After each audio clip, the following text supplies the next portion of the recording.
Hello students, मैं हूं गुंजन एरन और अपनी आज की इस वीडियो में हम बात कर रहे हैं क्लास 10th मैथमेटिक्स से चैप्टर नंबर 7 निर्देशांक ज्यामिति कोऑर्डिनेट ज्योमेट्री की, जिसमें हमारा आज का टॉपिक है त्रिभुज का क्षेत्रफल एरिया ऑफ ट्राइंगल। साथ ही आज हम अपनी इस वीडियो में कवर करेंगे प्रश्नावली 7.3 को। तो यहाँ अब तक हमने पढ़ा था त्रिभुज का क्षेत्रफल बराबर होता है 1/2 आधार गुणा ऊंचाई के। अभी तक जो हम अपनी क्लासेस में पढ़ कर के आए थे, त्रिभुज का क्षेत्रफल बराबर होता है 1/2 आधार गुणा ऊंचाई के, और ऊंचाई से मतलब होता है शीर्षलंब की लंबाई से। तो शीर्षलंब की लंबाई भी हम इसे कह सकते हैं। लेकिन अब हमें पढ़ना है निर्देशांक ज्यामिति में। जब भी आपको किसी त्रिभुज के तीनों शीर्षों के निर्देशांक दिए गए होंगे, माना यह शीर्ष ए है, यह शीर्ष बी है और यह शीर्ष सी दिया गया है। ए के निर्देशांक x1 y1 दिए गए हैं, बी के निर्देशांक x2 y2 दिए गए हैं और सी के निर्देशांक x3 y3 दिए गए हैं। तब यदि हमें त्रिभुज ABC का क्षेत्रफल ज्ञात करके बताना है, त्रिभुज ABC का क्षेत्रफल, तो उसके लिए एक फॉर्मूला होता है जिसे आप लर्न कर लेंगे। 1/2 x1 के साथ में y2 minus y3 plus x2 के साथ में y3 minus y1 plus x3 के साथ में y1 माइनस y2। इस तरीके से ये फॉर्मूला होता है। और इसे याद करने के लिए आप एक देखेंगे, यहाँ एक क्रम शुरू होता है 1 2 3 का। जब 1 2 3, क्योंकि 3 ही वर्टेक्स दे रखे हैं, 3 के बाद फिर से हमें 1 पर जाना होता है, 1 2 3, यही क्रम चलता है। तो आप देखें ब्रैकेट्स के बाहर x1 x2 x3 लिखे हुए हैं, और यदि ब्रैकेट के अंदर बात करें तो सभी मान y के पदों में लिखे हुए हैं। इनके यदि हम क्रमांकों की बात करें तो 1 2 3, पहली बार में 1 2 3 लिखा है, अगली बार में 2 3 1, अगली बार में 2 से शुरू करेंगे, 2 3 1 तक जाएंगे, 2 3 1, और उस अगले बार में 3 1 2, तो अगली बार में 3 नंबर से शुरू करेंगे, 3 1 और 2। पहली बार में 1 2 3, अगली बार में 2 3 1 और अगली बार में 3 1 2। इस प्रकार का क्रम यहाँ बन रहा है। तो ये हो जाता है निर्देशांक ज्यामिति में किसी भी त्रिभुज के शीर्षों के निर्देशांक दिए जाने पर किसी त्रिभुज के क्षेत्रफल का मान ज्ञात करके बताना। साथ ही आप ध्यान रखें, जब भी आप त्रिभुज का क्षेत्रफल निकाल रहे होंगे, वह किसी माप को प्रदर्शित कर रहे हैं, इसीलिए हमेशा इसका जो संख्यात्मक मान हमें प्राप्त होता है वही हमें आंसर में लिख करके बताना होता है। संख्यात्मक मान से अब हमारा क्या मतलब है? यदि आपको त्रिभुज का क्षेत्रफल माइनस के साथ प्राप्त हो रहा है, हल किया हमने मैथमेटिकली और उसका आंसर हमें -2 प्राप्त हो गया, मान करके चलें, तब हमें त्रिभुज का क्षेत्रफल केवल आंसर में 2 वर्ग इकाई ही लिख करके बताना होता है।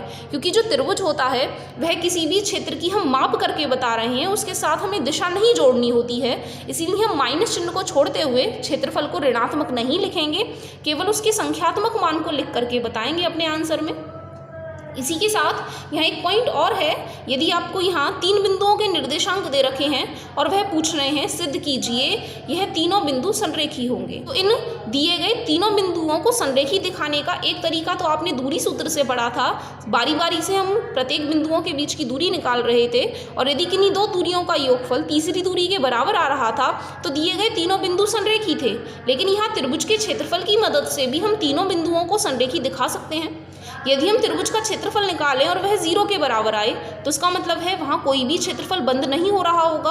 और बंद कब नहीं होगा? जब यह तीनों के तीनों एक संरेखी चित्र को प्रदर्शित कर रहे होंगे, वह एक दूसरे को काटते हुए परस्पर किसी आकृति को बंद नहीं कर रहे होंगे। तो इसीलिए यहाँ हम एक क्राइटेरिया और पढ़ लेंगे, 3 बिंदु संरेखी होंगे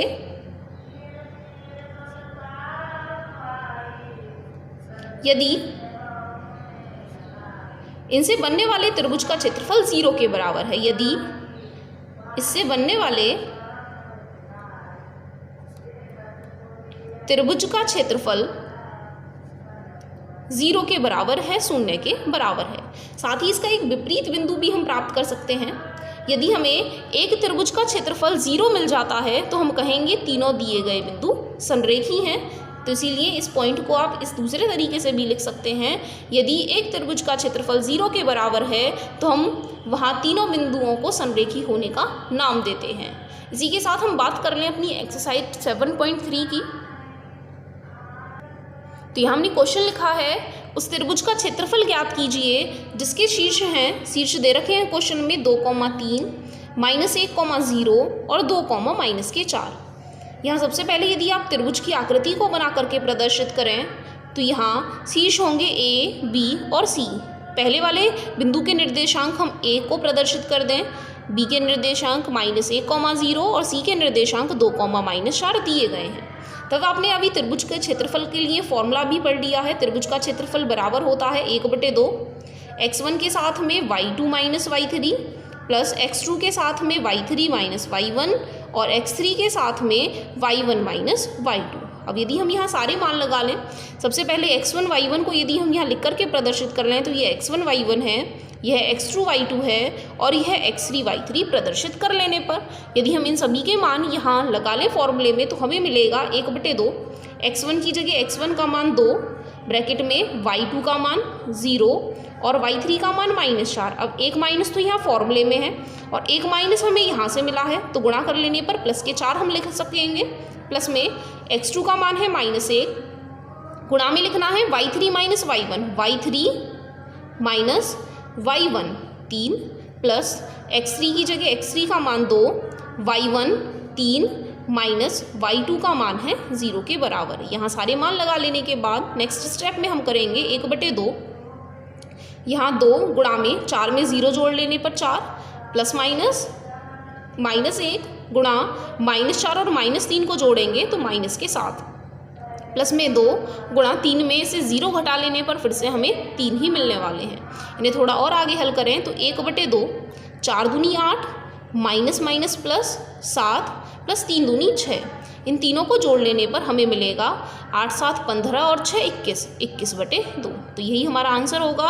अतः दिए गए निर्देशांकों से बनने वाले त्रिभुज का क्षेत्रफल 21/2 वर्ग इकाई के बराबर है। इसी तरीके से बहुत सारे क्वेश्चंस आपके टेक्स्ट बुक में दिए गए हैं जहां सीधे सीधे त्रिभुज के शीर्षों के निर्देशांक दिए गए हैं और आपसे त्रिभुज का क्षेत्रफल निकालने को कहा जा रहा है। तो उन सारे क्वेश्चंस को आज आप प्रैक्टिस करके देखेंगे। इसी के साथ यहाँ एक दूसरी कैटेगरी और दे रखी है। यहाँ दूसरी कैटेगरी में आपको त्रिभुज के शीर्षों के निर्देशांक दे रखे हैं, लेकिन वहाँ एक संख्यात्मक मान ना दे करके k दे रखा है। साथ ही और यह भी दे रखा है कि इन तीनों से बनने वाले जो त्रिभुज का क्षेत्रफल है वह 0 है, अर्थात तीनों बिंदु संरेखी हैं। तो उस k का मान ज्ञात करके बताइए। तो उसमें से भी क्वेश्चन को समझ लें। क्वेश्चन है k का मान ज्ञात कीजिए यदि बिंदु a 7,-2, b 5,1 व c 3,k संरेखी दिए गए हैं। तो यहाँ जो बिंदु दे रखे हैं उन्हें लिख लें। a का मान है 7,-2, बिंदु b के निर्देशांक हैं 5,1 और बिंदु c के निर्देशांक हैं 3,k।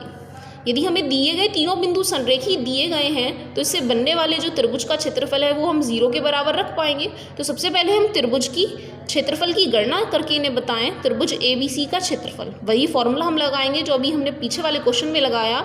1/2 x1 के साथ में y2 - y3 प्लस x2 के साथ गुणा में y3 - y1 प्लस x3 के साथ गुणा में y1 - y2। यहाँ सभी मानों को लगा लेने पर 1/2, यहाँ यह मान होगा x1 y1, यह x2 y2 और यह मान x3 y3। x1 की जगह x1 का मान लगाएंगे 7, y2 की जगह मान है 1 माइनस y3 की जगह मान है k प्लस x2 की जगह मान है 5, y3 की जगह मान है k माइनस y1 माइनस के 2। अब एक माइनस पहले से फॉर्मूले में है और एक माइनस मान में दे रखा है। x3 का मान है 3, y1 - y2 -2 -1।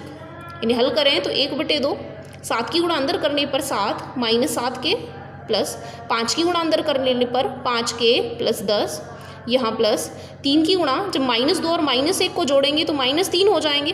3 की गुणा जब -3 में करेंगे तो -9 हमें यहाँ से मिल जाएंगे। और इन्हें थोड़ा आगे हल कर लेने पर -7k और +5k हल करने पर -2k बचेंगे।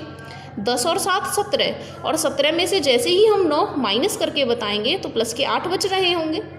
यहाँ आप देखें 2 का भाग दोनों ही पदों में जा सकता है, तो 2 का भाग यहाँ कर लेने पर -k और 2 का भाग यहाँ कर लेने पर +4 हमें मिल जाएंगे।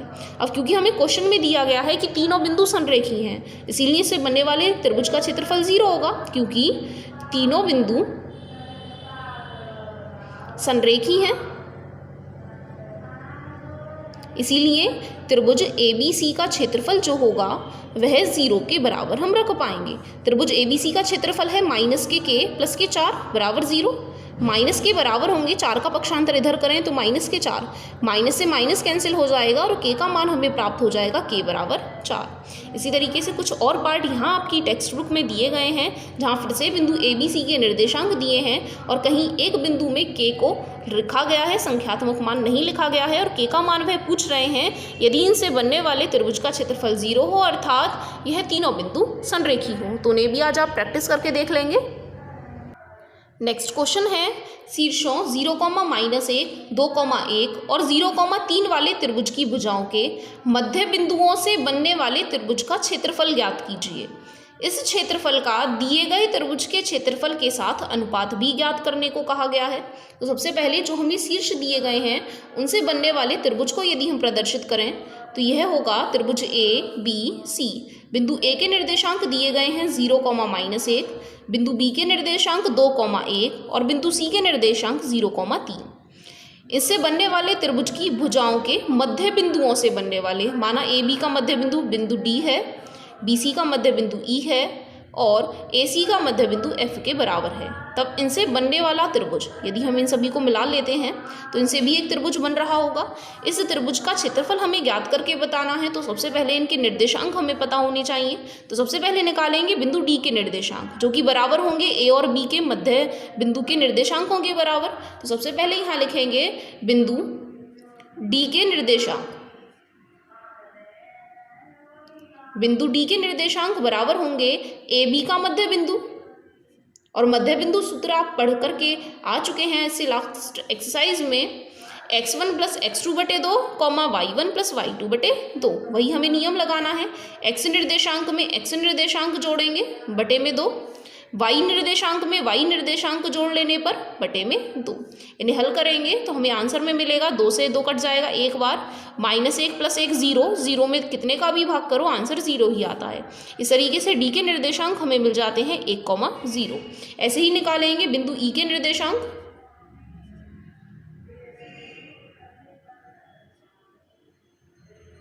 बराबर होंगे बी सी का मध्य बिंदु। अब यदि हमें बी सी का मध्य बिंदु निकालना है तो फिर से बी और सी के लिए x निर्देशांक में x निर्देशांक को जोड़ लेंगे, 2 का भाग करेंगे, y निर्देशांक में y निर्देशांक को जोड़ते हुए 2 का भाग करेंगे। यहाँ 2 में 0 जोड़ेंगे तो 2 ही रहेगा, 2 में 2 का भाग कर लेने पर 1, 3 और 1 4, 4 बटे 2 का मान मिलेगा 2। तो बिंदु ई के निर्देशांक हो जाते हैं 1, 2। इसी तरीके से निकालेंगे बिंदु एफ के निर्देशांक, बिंदु एफ के निर्देशांक बराबर होंगे ए सी का मध्य बिंदु। अब यदि हम ए सी का मध्य बिंदु निकालेंगे तो फिर से पहले निर्देशांक में पहला निर्देशांक जोड़ेंगे 0 + 0 बटे 2, y निर्देशांक में y निर्देशांक -1 + 3 बटे 2। फिर से इन्हें आगे हल करें, 0 में तो 0 ही जोड़ने को कहा गया है, 0 ही आंसर मिलेगा। 3 से 1 घटाएंगे 2 और 2 में 2 का भाग कर लेने पर 1, तो हमें f के निर्देशांक मिल जाते हैं 0, 1। अब हमें निकालना है त्रिभुज डी ई एफ का क्षेत्रफल, तो d के निर्देशांक हमें प्राप्त हुए 1, 0, ई के निर्देशांक प्राप्त हुए 1, 2 और एफ के निर्देशांक प्राप्त हुए 0, 1। अब हमें इनसे बनने वाले त्रिभुज के क्षेत्रफल की गणना करनी है, तो त्रिभुज डी ई एफ का क्षेत्रफल, वही फॉर्मूला लिख लें पहले, 1/2 x1 के साथ में y2 - y3 प्लस x2 के साथ में y3 - y1 प्लस x3 के साथ में y1 - y2। इस फॉर्मूले को लिखने के बाद यह x1 y1 हो जाते हैं, यह x2 y2 हो जाते हैं और यह x3 y3 को प्रदर्शित करके बता रहे हैं। सभी मानों को फॉर्मूले में यदि हम लगा लेते हैं तो 1/2, x1 का मान है 1 के साथ लिखेंगे y2 - y3, 2 - 1 प्लस x2 का मान है 1 गुणा में y3 - y1, y3 - y1 1 - 0 plus x3 का मान है 0, y1 - y2, y1 माइनस में y2।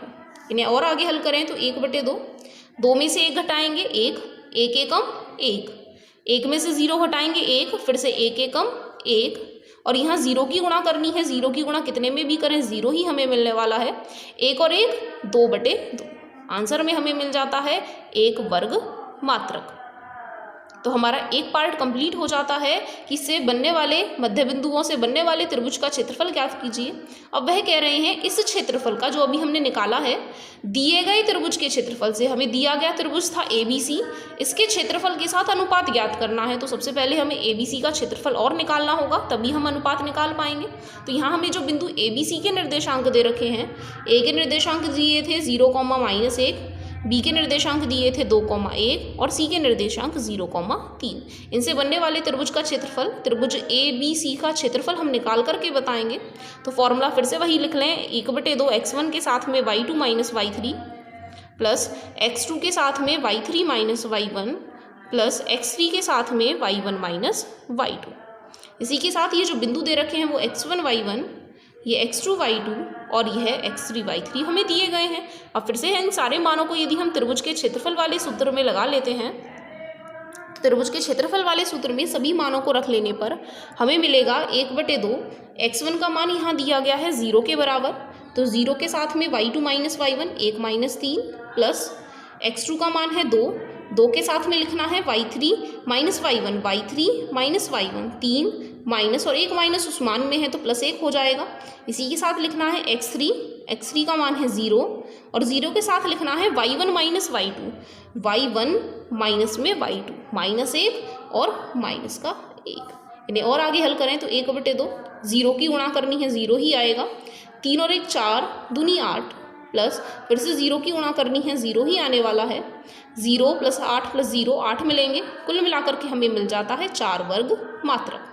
अब हमें निकालना है DEF का अनुपात त्रिभुज ABC के साथ। तो अनुपात निकालने के लिए जो हमें पूछा है, त्रिभुज DEF का नाम ऊपर लिखेंगे, त्रिभुज DEF का क्षेत्रफल बटे त्रिभुज ABC का क्षेत्रफल, क्योंकि हमें इन्होंने कहा था इस क्षेत्रफल का अर्थात DEF का क्षेत्रफल जो लिखा है वो दिए गए त्रिभुज के क्षेत्रफल के साथ ABC के क्षेत्रफल के साथ अनुपात ज्ञात करना है। जिसका नाम पहले देते हैं उसे ऊपर लिख करके बताते हैं, बराबर होगा DEF का आंसर आपको मिला था 1 वर्ग मात्रक और ABC का आंसर मिल रहा है 4, तो इसीलिए हमें अभिष्ट अनुपात प्राप्त हो जाता है 1:4। यही वो हमसे पूछ रहे थे। इस तरीके से आपका ये क्वेश्चन हो जाता है कंप्लीट।